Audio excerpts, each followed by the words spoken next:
자, 그 다음에 19번을 보시면 화폐의 시간가치 개수에 관한 설명이다. 틀린 거 그랬을 때. 이거는 제가 다니면서 보니까 답들을 많이 맞추신 것 같기도 하더라고요. 왜냐하면 3번에 일정 기간 후 일정액을 모으기 위해 매년 말 불입하는 금액을 계산할 때 있죠. 못 써야 돼요. 제가 볼 때는 왜 3번으로 갔냐면 저당상수 그러면은 원리금에 대한 것만 기억이 되고 있는데 원리금의 표현이 없기 때문에 아마 3번을 마킹하지 않았을까. 뭐 그런 생각이죠. 그러면 일정 기간 후에 일정액을 모으기 위해서 매년 말 불입해야 되는 금액이 있죠. 그거 계산할 때 못 써야 돼요.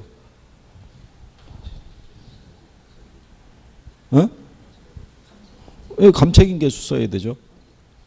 감책인 개수.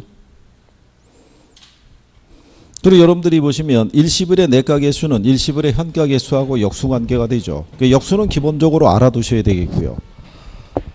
그 다음에 10년 후 받을 1억 원을 매년 말 동일한 금액으로 나누어서 지불받는 금액을 산정할 때 뭐를 쓸 수 있다는 거예요. 감책인 개수라는 거죠. 그러니까 결국은 뭐냐면 이 주택연금 있죠. 주택연금. 우리가 주택연금 계산할 때 뭐 써요? 감책인 개수죠. 보유하고 있는 주택을 담보로 해서. 그죠? 그리고 이제 매기만 일정액을 불입할 때요. 기간 말에 원리금 합계액이 있죠. 총액을 구할 때는 못 쓴다고 그랬어요. 연금 써야죠. 연금. 연금의 내가 개수. 그렇죠? 그래서 19번에는 답이 3번. 그래서 이건 역수에 대한 거는 기억을 해 두셔야 되고요. 얘하고 역수고요. 연금의 내가하고 뭐하고 감책인 개수. 연금의 현가하고 그 다음에 뭐하고요? 저당상수. 그죠? 예. 그래서 우리가 지난번에 연금의 현가 개수, 저당상수 이게 네 가지를 비교해서 한번 정리해 드려 봤잖아요. 그죠? 기억하시나요? 그래서 얘는 뭐 구할 때 쓴다고 그랬어요? 융자금. 또 임대료 수입의 현재 가치. 그 다음에 잔금 비율.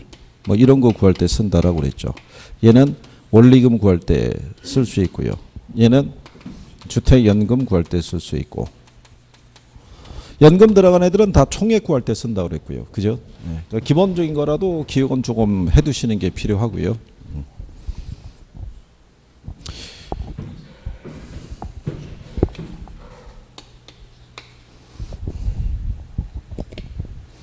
이거 한 거 기억하시죠? 여기서 이제 우리가 이거를 빼죠. 네, 영업 경비 안에 포함시켜도 되는 게 있고 포함시키면 안 되는 애들이 있죠. 포함시키면 안 되는 애들 하면은 뭐 있다고 그랬어요?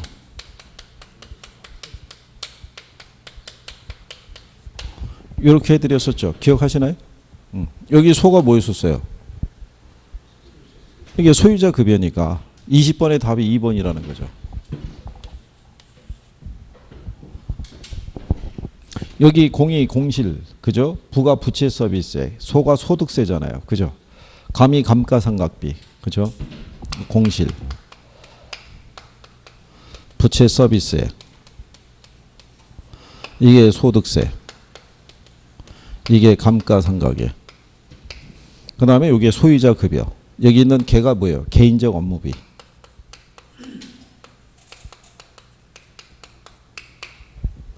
그래서 요거는 이제 기본적으로 구별을 해줘야 된다고 그랬고요. 그래서 뭐 20번은 답이 2번 이렇게 되는 거고요. 21번에 보시면요. 할인연금 수지 분석법에 의한 부동산 사업의 투자 분석으로 옳은 거를 물어봤는데 사업기간은 1년이고요. 할인율은 몇 프로라고 그랬어요? 근데 실전에 가서 이런 배열이 나오면요. 이게 시간 많이 걸려요. 네, 그래서 이건 마지막에 푸시는 게 낫고요. 자, 일단 A하고 B, C, D가 있죠. 현금 지출이 주어져 있을 때요.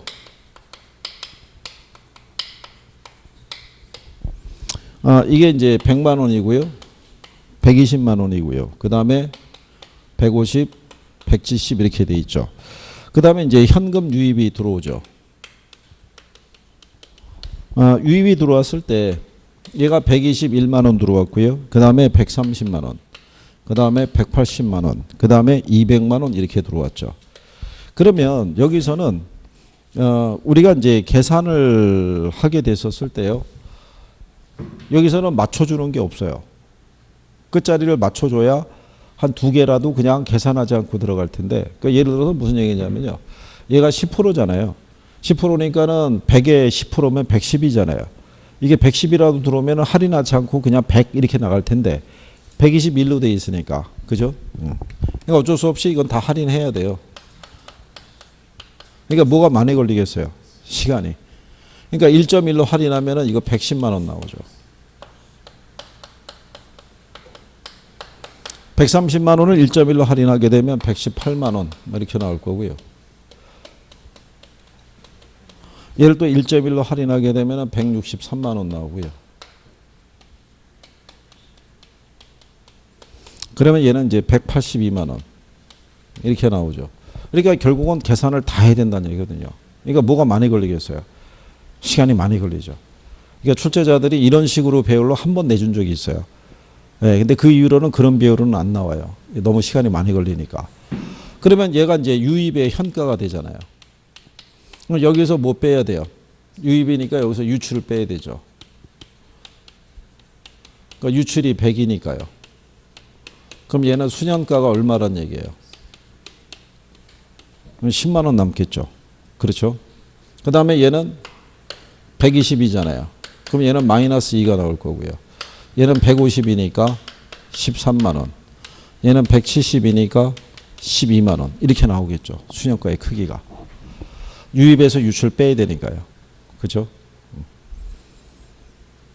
자, 그렇게 되면 5번에 보면 D 사업에 대한 순현가가 제일 크다라고 돼 있어요.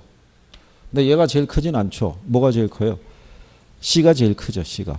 그러니까 일단은 옳은 걸 물어봤으니까 5번은 일단 답이 안 된다 이렇게 보시면 되겠고요. 3번에 가게 되면 A 사업의 순현가가 C 사업의 순현가보다 크다 그랬으니까 틀렸겠죠. 크기는 뭐가 제일 커요? C가 제일 크죠. 계산한 바에 의하면. 근데 이제 여기서 뭐를 또 계산을 해야 돼요? 수익성 지수를 계산을 또 해야 돼요. 그렇죠? 네. 수익성 지수는 유입의 현가를 뭐로 나눠서 계산해야 되죠. 그러면 100분의 110이니까 얘는 얼마? 1.1 나오겠죠. 그 다음에 얘는 120에 대한 얼마? 118이니까요. 그죠? 그럼 얘는 0.98 나오겠죠.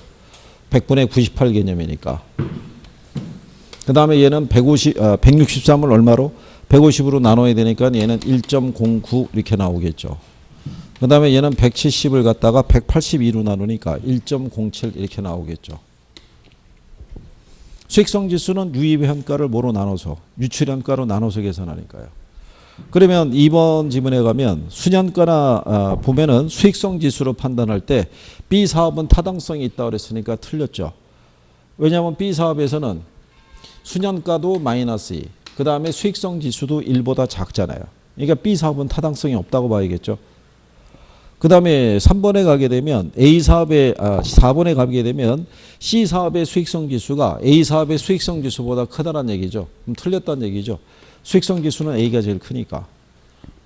그러니까 답이 이제 1번이란 얘기죠.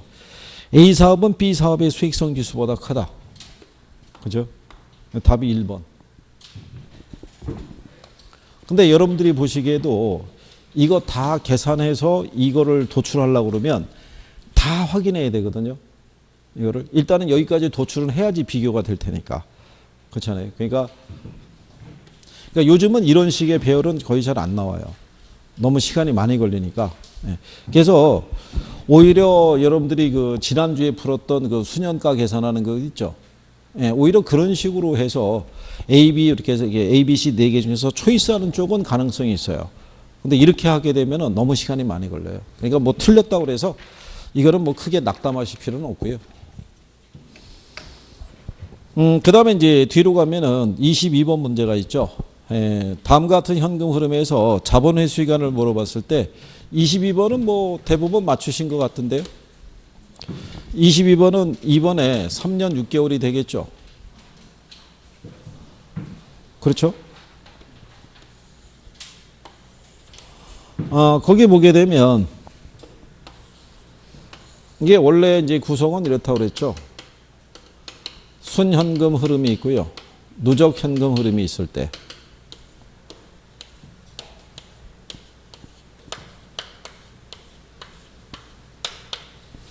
자, 우리가 초기에 나간 돈이 얼마냐면 1억 원이죠.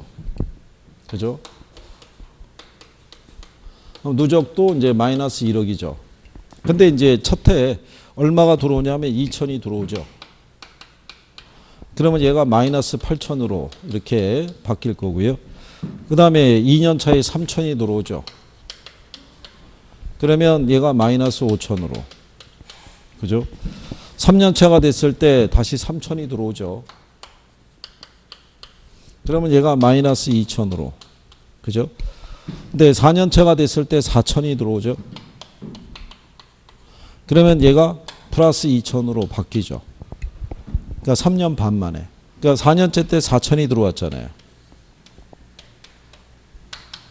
그죠? 여기 4천이 들어왔다는 얘기는 6개월째 2천이 들어오고, 그죠? 1년을 기준하면 4천이라는 얘기죠. 그러니까 3년 반 만에 투자한 돈을 다 회수했다는 얘기죠.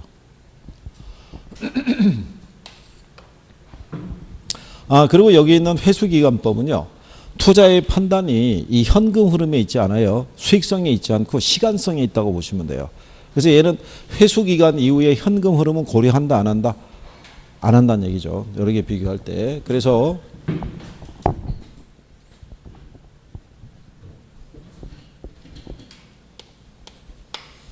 괜찮아요. 뭐 21번, 22번, 23번은 계산 문제이기 때문에 우리 어차피 뭐 계산에다가 뭐 크게 저기를 두고 하는 건 아니니까 이론을 잘 맞춰주시면 되죠. 그죠?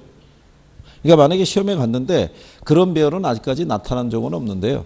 한 4문제 정도가 전부 계산 논리로 있다 그러면 피해서 가면 되죠. 이론 다 풀고 이제 보시면 되죠. 자, 23번에 가게 되면요. 원금 균등 상환을 나타내는 다음 상환 적용표에서 기업과 리을에 들어갈 금액을 바르게 나타낸 것을 물어봤죠. 그죠? 이거 그때 우리가 문제집에서 한번 풀어봤던 거 기억하시나요? 일단 융자 총액이 얼마겠어요? 융자 총액이. 일단 거기 보면 원 단위가 10,000원이잖아요. 그죠? 근데 100만 원인데 120원이니까 1억 2천이겠죠. 그죠? 1억 2천인데 첫 해 지급하는 이자가 60만 원이잖아요. 그죠? 그러면 60을 1억 2천으로 나누게 되면, 그죠? 얘가 매월 이자가 얼마겠어요? 예? 이거 0.5%라고요. 그러니까 0.005가 되는 거예요. 그죠? 계산으로 하게 된다 그러면.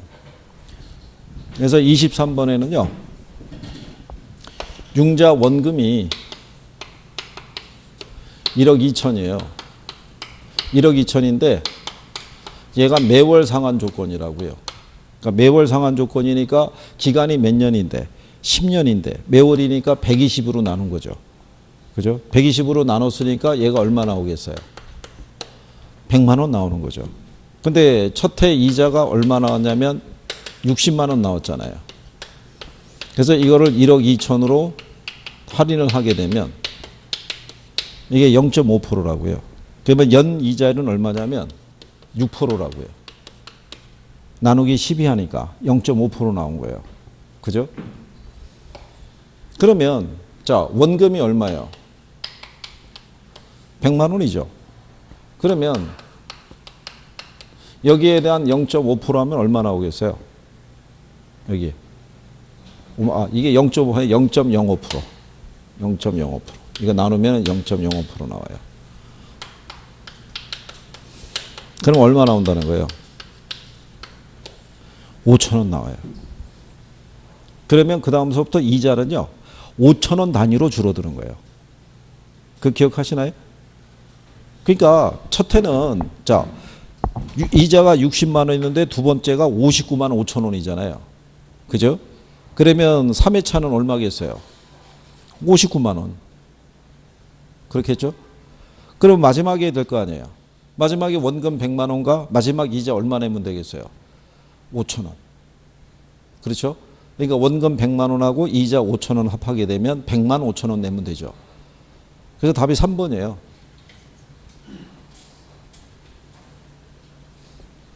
혹시 만약에 이런 배열이 나온다 그러면 이렇게 해서 그럼 먼저 여기는 뭐부터 빨리 파악해 갖고요. 원금을 빨리 파악한 다음에 이자를 월간 이자로 바꿔서 이제 그거만큼 그냥 원금에서 뺀다고 생각하시면 돼요. 5천 원씩 차감한다고 생각하시면 돼요.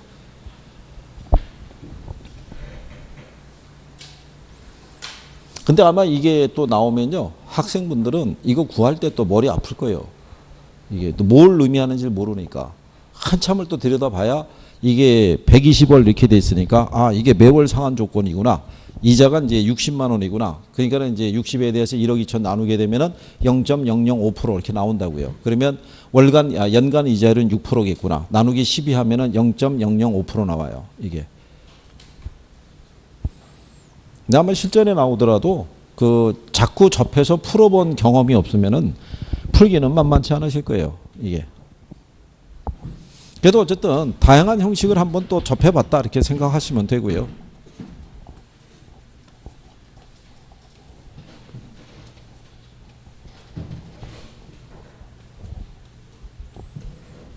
그래도 뭐 계산 문제에 대해서는 제가 어느 학원에 가서 이렇게 이제 문제 해보니까요. 22번하고 지금 23번이 있으면 23번이 조금 더 어렵잖아요. 구할 때. 근데 22번을 만약에 한 4분이 맞춰줬으면 여기를 12분이 맞춰준 거예요. 놀란 거잖아요. 아니 이걸 어떻게 맞췄지? 그래서 물어봤어요. 어떻게 이게 도출이 된 거예요? 그랬더니 찍었다는 거죠. 그래도 표정은 좋으신 거죠. 찍었든 뭘 했든 간에 일단 맞으면 기분은 좋은 거죠. 뭐. 그죠?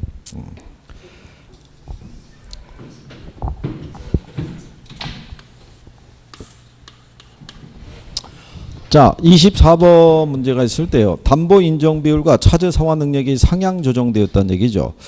기존 주택담보대출을 고려한 상태에서 추가로 대출 가능한 최대 금액은 얼마냐 이렇게 물어봤죠. 자, 주택 가격이 3억 원인데 얼마로 상향 조정이 됐어요? 60%로. 그러면 3억에 대한 얼마 곱하면 돼요? 얘가 지금 60%로 상향 조정됐다는 거죠. 예, 그러면 얼마? 1억 8천이잖아요. 그러면 LTV 기준하면은 1억 8천까지 융자 받을 수 있고요. 그 다음에 DTI를 적용하게 되면 연 저당 상수가 0.2를 줬죠. 근데 연소득을 얼마를 줬냐면은 3천만 원 줬죠. 예, 그리고 50% 줬으니까 3천에 50%면 얼마예요? 1,500이죠. 예, 근데 얘가 0.1이면은 10배라고 그랬죠. 1억 5천. 근데 1억 5천을 융자를 받을 수 있는데 기존에 대출받은 금액이 있다는 얘기죠. 기존 대출 금액이 얼마예요? 1억 3천이 있으니까 1억 5천에서 1억 3천 빼면 남는 게 2천이겠죠. 그래서 답이 4번. 왜냐하면 이 둘 중에 작은 거를 선택해야 되니까요. 그래서 이제 기존에 융자한 거 1억 3천이 있으니까 2천을 추가로 대출받을 수 있다 이런 얘기죠. 요즘은 뭐 추가 대출 어림도 없다 이런 얘기죠. 그러니까는 문제상에서 저렇게 한번 유도한 적이 있었는데요. 한 3년 전쯤에.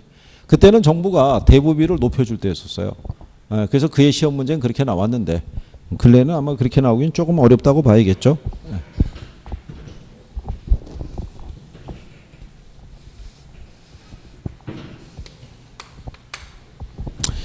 그 다음에 이제 25번에 보면요. 고정금리하고 변동금리의 적용과 관련해서 다음 중에서 이제 틀린 것을 물어본 거죠. 거기 보시게 되면요. 금리 상한 변동금리 대출은 상한 이상으로 금리가 상승하는 경우에 차입자가 채무를 불이행하는 위험이 감소한다 이렇게 돼 있죠. 그거 1번 지문에 대한 건 기억하시죠? 이게 금리 상한이라는 것은요. 우리가 인터레스트 캡이라고 그래갖고 모자를 씌우는 개념이라고 그랬죠. 그래서 만약에 조정을 하더라도 이 한도 내에서만 금리를 조정하게 되면 금리 상승 요인이 있더라도 차입자의 상환 부담을 줄여줄 수 있다는 얘기죠. 그렇죠? 그 다음에 대출자는 변동금리를 적용해서 대출함으로써 시장금리의 변동 위험을 누구에게 전가시킬 수 있다는 거예요? 차입자에게. 그죠? 예. 그 다음에 혹시 예전에 그거 한 거 기억한 거 하신지 모르겠는데요. 만약에 임대료 지급을 받을 때요. 월 10만 원 받는 경우가 있고요. 분기별 30만 원 받는 경우가 있어요. 그죠? 미래 가치하고 그 다음에 무슨 가치요? 현재 가치가 있을 때 어느 게 미래 가치가 크다고 그랬어요? 월 10만 원씩 임대료 받는 경우가 있고 분기별로 30만 원씩 받는 경우가 있으면 어느 게 미래 가치가 커요? 어? 이게 커요. 월 10만 원 받는 게. 그럼 현재 가치는 어느 게 커요? 어? 현재 가치는. 이게 커요. 둘 다. 에? 이게 뭐 설명해 드린 거냐면 3번에 보시면 저당 상환 주기가 짧아질수록 유효 이자율의 크기는 커진다 이렇게 돼 있죠. 이건 이런 개념이잖아요.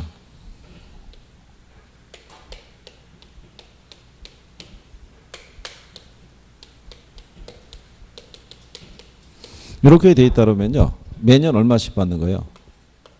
10만 원. 그 다음에 분기별로 얼마? 30만 원.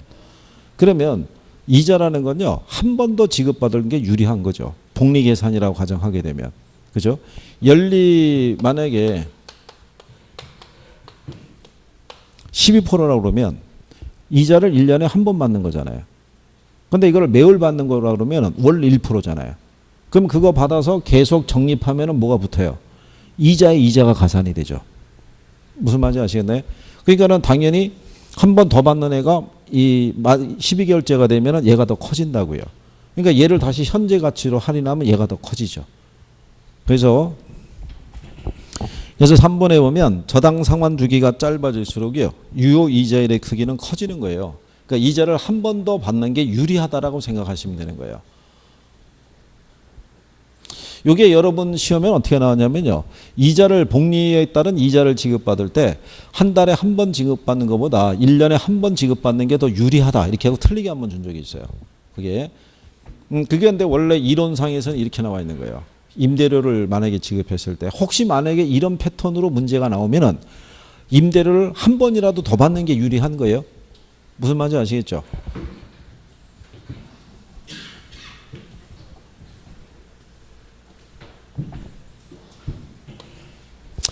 그래서 그 5번에 가시게 되면 고정금리 저당 4번에 보면 고정금리 저당 대출에서 대출자는 시장금리 하락 시에는 조기 상환 위험이, 시장금리 상승에는 수익성 악화 위험이 있다라고 얘기를 하죠.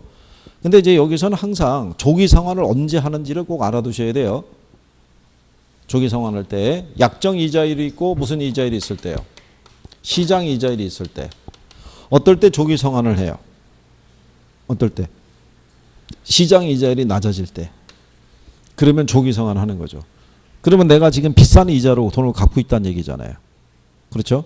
그때 무슨 상환이 이루어진다? 네, 조기 상환이 이루어진다는 거 꼭 기억하시고요.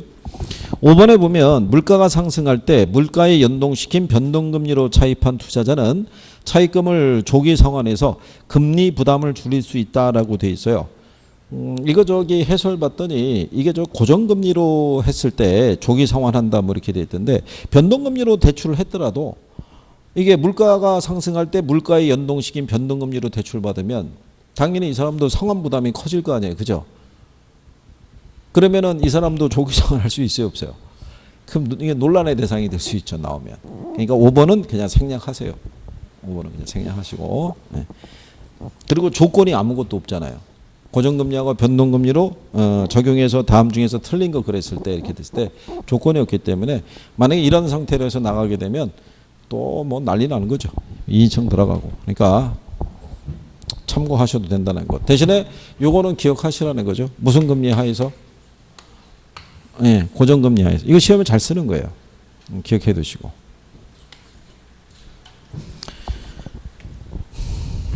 자, 그 다음에 26번에 보시게 되면요.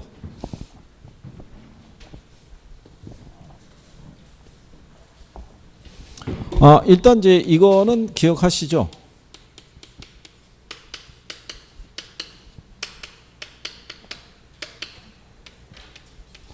자, 이렇게 돼 있을 때 얘네 구별하는 가장 큰 기준 중에 하나가 소유권하고 원리금 수취권이 있죠. 이거 누가 갖고 있느냐에 따른 이제 구별이다. 이렇게 얘기했을 때 이건 누가 갖고요? 투자자. 이거는 누가? 그러니까 원리금 소유권만 놓고 보게 되면요. MPTS 하나만 누가 가지고 있는 거예요. 소유권 얘가 갖고 있고 나머지는 다 발행기관인 거예요. 소유권만 놓고 보면. 그러면 거기 그것만 알아도요. 2번에 대한 부분이 있죠. 자, CMO의 투자자는 주택저당 채권에 대한 소유권을 갖는다 그랬으니까 틀렸다는 얘기죠. 소유권 부분은 MPTS만 투자자가 갖고 있고 나머지는 다 누가 갖고 있는 거예요? 발행기관이 가지고 있는 거죠. 그렇죠?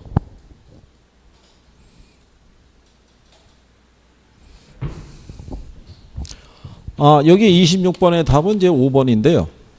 우리가 그때 이렇게 했었죠. 여기 자금 수요자가 있고요.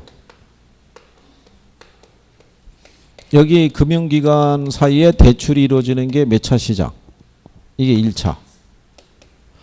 근데 금융기관이 이 사람 소유의 주택을 담보로 해서 뭐를 해주면 융자를 해주고 자당 채권이 형성이 될 때 금융기관은 이거를 누구에게? 우리나라 주택금융공사가 우리나라는 유동화 중개기관의 역할을 하고 있다고 그랬죠. 그렇죠? 일로 양도하게 되면 주택금융공사는 자기들이 보유하고 있는 주택차당 채권을 기초로 해서 투자자에게 증권을 발행을 할 때 우리가 MPTS는 보유하고 있는 이 저당 채권 중에서 이 저당 풀이라고 그러죠. 요 집합 중에서 일부의 지분을 갖다가 투자자에게 매각하는 형식이라고 그랬어요. 이거는 그렇게 해서 발행하는 게 MPTS다. 그래서 여기 있는 우리가 PT가 뭐라고 그랬냐면 패스스루시라고 그랬죠. 자동이체라고. 그러면 이 사람이 갚아나가는 누가? 원리금이 수수료 공제하고 그대로 누구에게? 투자자에게 이렇게 이체되는 구조를 갖고 있는 게 MPTS라고 그랬죠. 근데 이제 거기 3번 지문에 보면 MPTS의 경우 차입자로부터 현금 흐름이 투자자에게 연결되지 않는다. 그러니까 틀렸겠죠. 근데 1번 지문에 가면 MBB의 경우 차입자로부터 현금 흐름이 투자자에게로 연결된다라고 돼 있죠. 그러니까 1번하고 3번하고 바꿔버린 거예요. MBB는 이 현금 흐름이 연결이 돼야 안 돼요? 안 되죠. 보유하고 있는 거를 그냥 담보로만 제공할 뿐이라고 그랬어요. 그죠? 투자자에게 매각하는 방식이 아니다. 이런 얘기죠. 그래서 4번 지문에 보면 MBB의 경우는 저당 채권 집합을 매각해서 자금을 조달하는 방식이니까 틀린 거죠. 저당 채권 집합을 뭐로? 담보로 제공하고 담보로 매각하는 방식이 아니라고 그랬죠. 그래서 답은 5번이죠. 한국주택금융공사는 2차 시장에서 무슨 역할을 담당하고 있다. 유동화 중개기관의 역할을 수행하고 있다는 얘기죠. 그래도 여기도 조금은 좋아지신 거예요. 이거 소유권 뭐 이런 거는 구별할 수 있으시니까. 계층이 여러 개로 되어 있는 건 CMO 하나밖에 없고. 그죠? 예, 기본적인 거라도 해주시면 답은 그 안에 범주에서 유도를 해줄 거예요.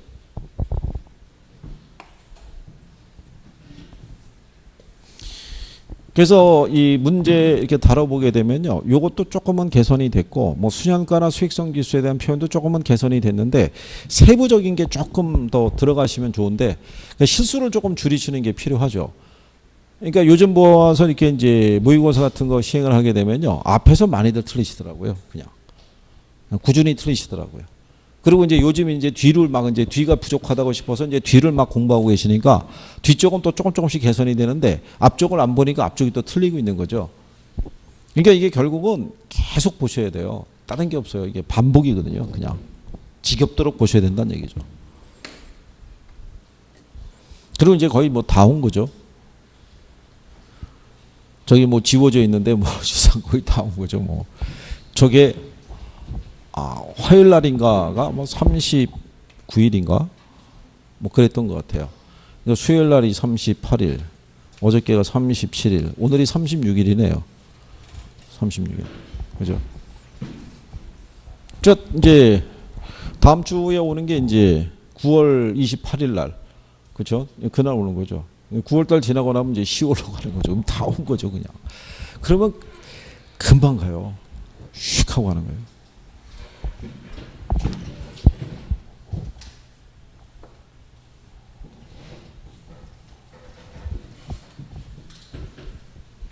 그러면 이제 여러분들하고 저하고 9월 28일 날 정기적으로 그날 하루 보고, 그 다음에 10월 한 4일인가 5일쯤에 한번 보고, 그죠?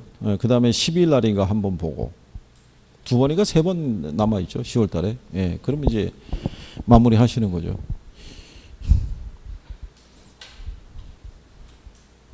그러니까 그 내용에 대한 거를 반드시 정리할 때 확실하게 해두셔야 돼요. 이게 대충 해놓으시면 시험장 가면은 헷갈려요. 그리고 5개의 지문이 있을 때는요, 어쨌든 가장 확실하다고 하는 애를 체킹해 주셔야 돼요. 그죠? 틀림없이 여러분들이 실력이 어느 정도 공부하셨으면은 15개에서 한 16개는 얘가 답일 거야 라고 확신을 할 수 있는데, 나머지 한 8개에서 한 9개 정도는요, 이게 긴가민가 한다고요. 그러면 틀림없이 지문이 이렇게 5개가 있으면 3개는 분명히 아닌데 2개를 놓고 고민을 해요.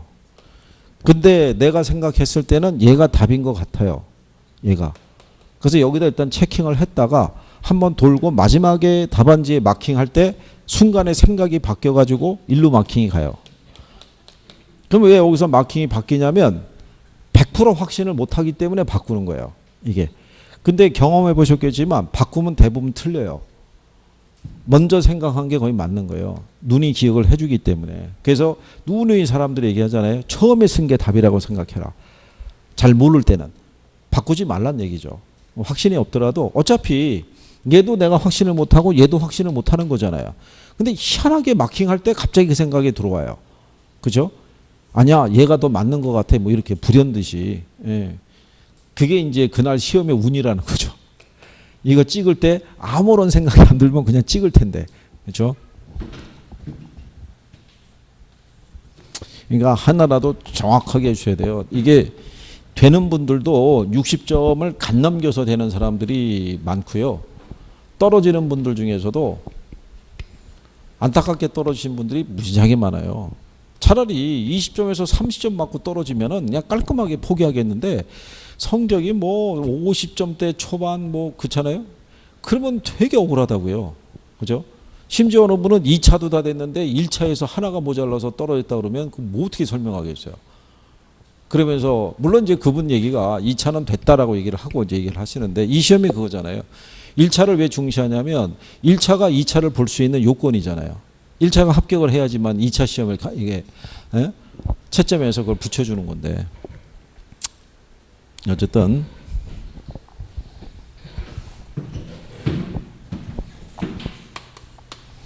아, 27번에 가면요, 부동산 투자 회사법이 있는데요. 예, 여기도 맞춰 주셔야 돼요. 그죠? 거기 보면 1번에 자기관리 부동산 투자회사는요, 주주 1인당 주식 소유한다고 50% 이내로 제한이 되죠. 예. 근데 위탁관리도 50% 이내로 제한이 되죠. 누구만 제한이 없어요? 기업 구조조정만. 자, 저희 이거 한 거 기억하시죠?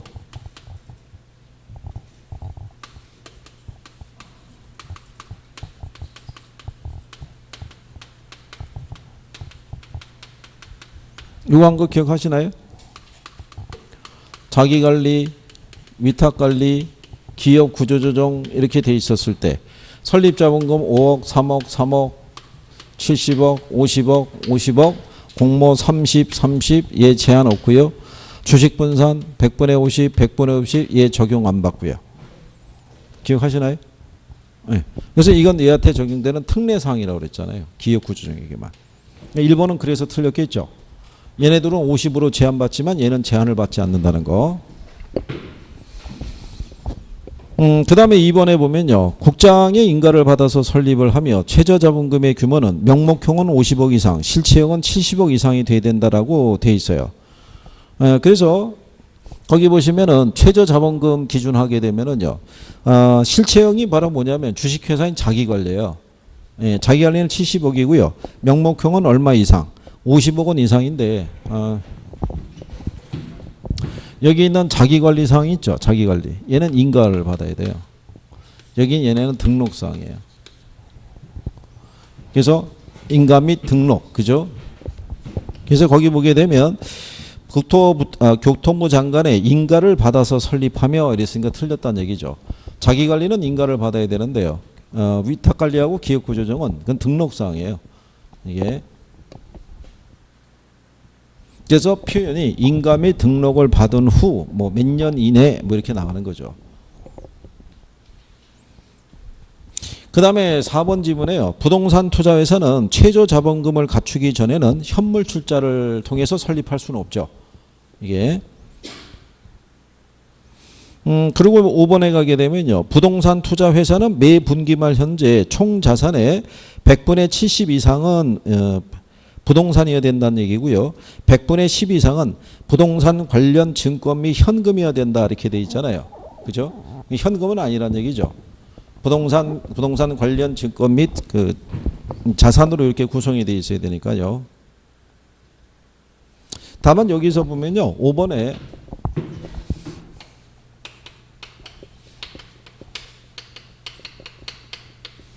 부동산 관련 증권이 있죠. 증권에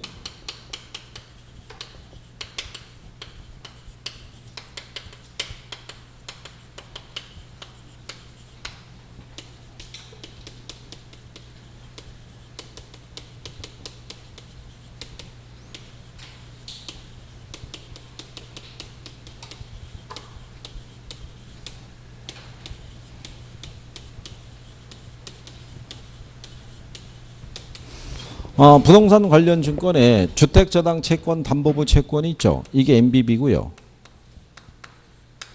주택저당 증권이 이게 MBS죠. 요거는 누가 발행하냐면요. 주택금융공사가 발행하는 거죠. 그죠? 네, 그럼 여기 있는 국민주택채권이 있죠. 주택도시보증공사 아시죠? 네, 거기서 발행하는 거고. 이건 도시철도공사에서. 얘들이 다 들어가는 거예요. 자산 구성할 때.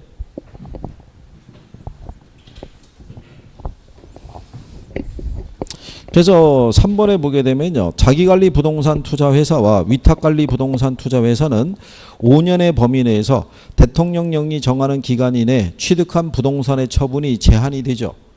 그죠? 5년의 범위 내에서 이 처분 제한이 되는데요. 이거 이렇게 해드렸었죠. 국내 부동산은 몇 년? 1년. 국외 부동산은 정관에서 정하도록 하고 얘는 그 적용을 안 받는다 이렇게 했었죠. 기억하시나요? 네. 대통령령이 정하는 기간이 있죠. 5년 이내라는 것은 이 기간을 얘기를 하는 거죠. 제가 볼 때는 이 부동산 관련 증권은요. 따로 나오지는 않을 거고요. 아마 지문 정도로 쓰게 되면 그러면 이제 이런 거를 한 번이라도 접하지 않으면 특히 이제 이론 쪽에서 헷갈리겠죠. 얘들은 어디선가 본 것 같은데 이건 본 적이 없다는 얘기죠. 그럼 여기도 과연 투자를 해야 되나 이렇게 생각하면 안 되는 거예요. 법의 규정에서 그렇게 적용이 돼 있죠.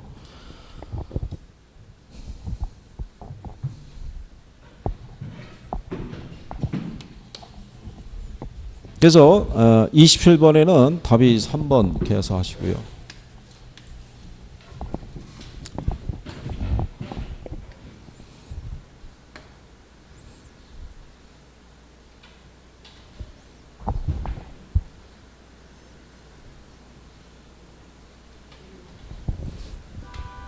자, 그 다음에 이제 28번에 보면요. 제목에서 오타가 나서 빠진 것 같아요.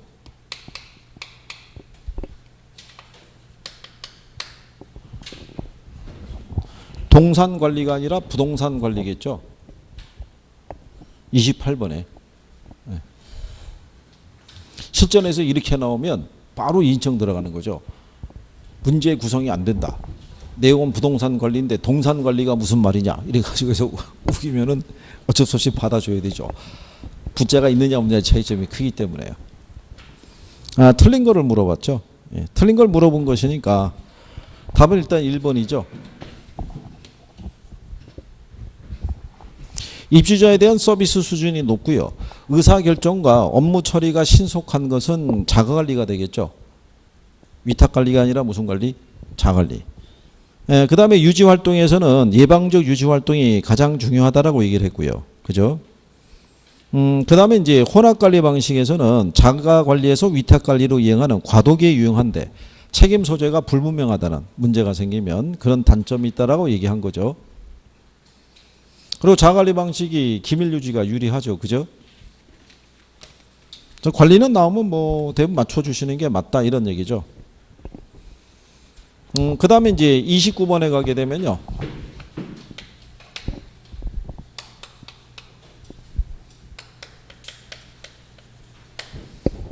여기도 이제 단어 하나가 빠졌다는 얘기죠. 인쇄에서. 혹시 만약에 없으시면 매장용이란 얘기죠. 이것도 만약에 이렇게 나오면 또 이인청 들어가는 거죠. 장용 부동산이라고 우린 들어본 적이 없다. 이렇게 또 우기면 또 될 수 있는 건데. 자, 이거 비율 임대차에서 이제 임대료 계산하는 거죠. 기본 임대료가 얼마예요? 200이죠. 200인데 총 매상이 2천만 원을 초과할 때는 초과액의 5%를 추가 임대료를 지불하는데 임차인의 총 매상이 3천이잖아요. 그죠? 그러면 얼마가 초과된 거예요? 1,000만 원 초과됐으니까 1,000만 원에 몇 프로 더 주면 돼요? 5%. 1,000에 5%면 얼마겠어요? 50만 원이죠. 그럼 기본 임대료 200에다가 50 더하게 되면 250만 원 나오겠죠? 그렇죠? 이건 잘 거의 안 나온다고 보셔야 돼요. 왜냐하면 이건 산술에 대한 내용이기 때문에. 그래서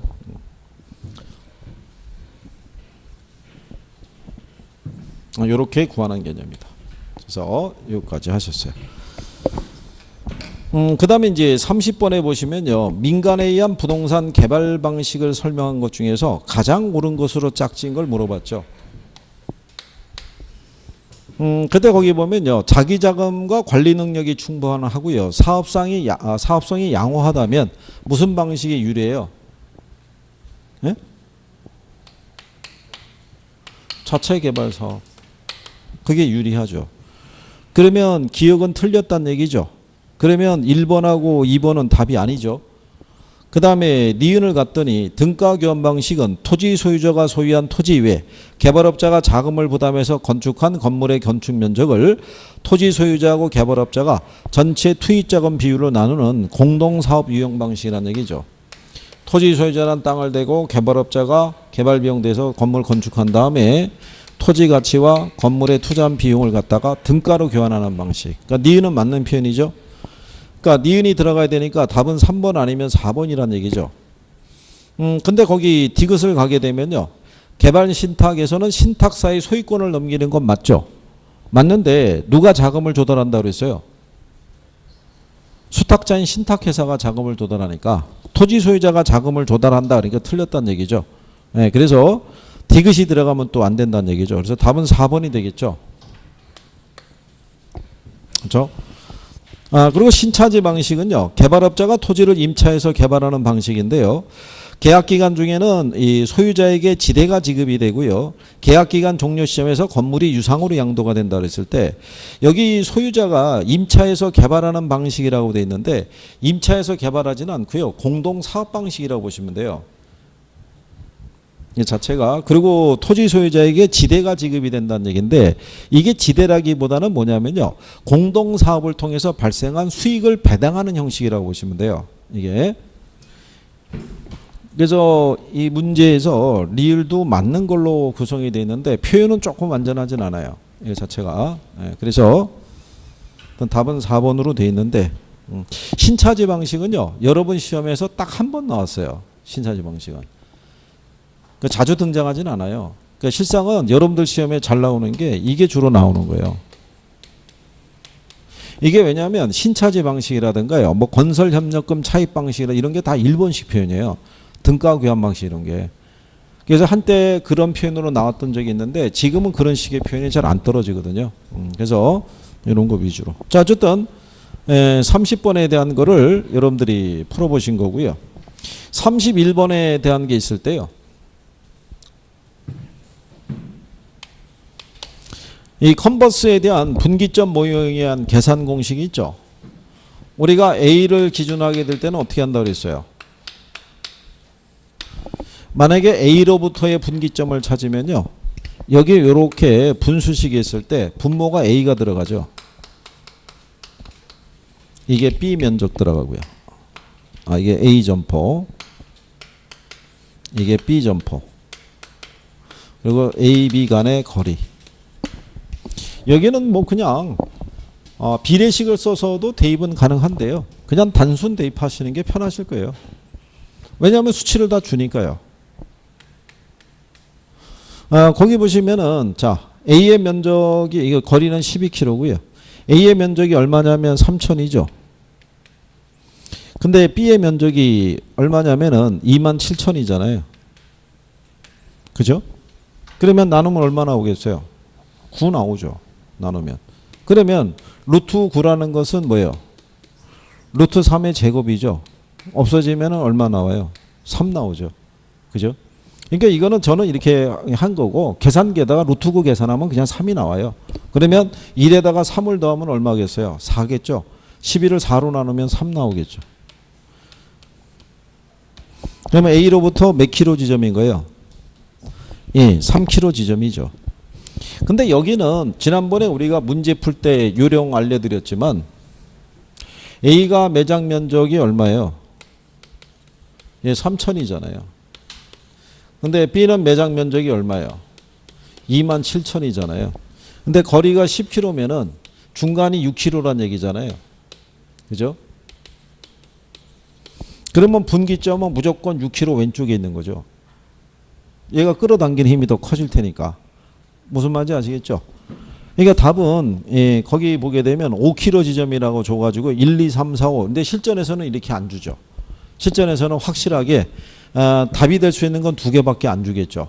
그러니까 예를 들어서 뭐 3km하고 2km 지점 하나만, 그러니까 2개만 딱 주고 나머지는 6km 이후로 주겠죠. 이렇게 선택하도록. 그래서 답은 3번이죠.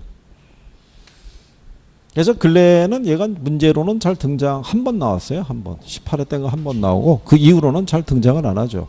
근데 이제 접해는 보고 하는 게 괜찮은 게 뭐냐면요. 의표를 찌르듯이 한 번 그냥 툭 다시 등장하면 한 번도 접해보지 못한 사람은 접근이 안 되겠죠. 그래서 이제 그런 요령이라고 보시면 되죠. 자, 일단 여기까지 하셨고요. 잠깐 쉬었다가 나머지 마무리 하시죠.